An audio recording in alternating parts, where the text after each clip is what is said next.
ശ്രീരാമോദന്തഃ അഥ ആരണ്യകാണ്ഡഃ.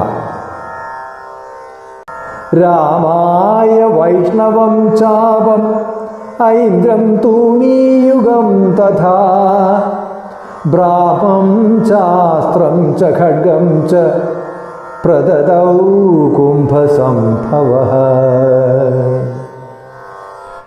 അപ്പോൾ കുംഭസംഭവനായ, അതായത് കുടത്തിൽ ജനിച്ചവനായ അഗസ്ത്യൻ വിഷ്ണുവിൻ്റെ വില്ലും ഇന്ദ്രൻ്റെ 2 ആവനാഴികളും ബ്രഹ്മാവിൻ്റെ അസ്ത്രവും, അതായത് ബ്രഹ്മാസ്ത്രവും ശ്രീരാമന് നൽകി.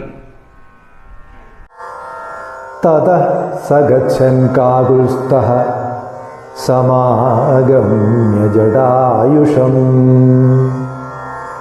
വൈദേഹ്യാഃ പാലനായൈനം ശ്രദ്ധതേ പിതൃവല്ലഭം. ശ്രീരാമൻ അവിടെ നിന്ന് പോയിട്ട് ജടായുവിനെ കാണുകയും സീതയുടെ സംരക്ഷണത്തിനായി തൻ്റെ പിതാവായ ദശരഥൻ്റെ പ്രിയ സുഹൃത്തായ അദ്ദേഹത്തെ ചുമതലപ്പെടുത്തുകയും ചെയ്തു. തതഃ പഞ്ചവടീം പ്രാപ്യ തത്ര ലക്ഷ്മണ നിർമ്മിതാം പർണശാലാമധ്യുവാസ സീതയാ സഹിത സുഖം.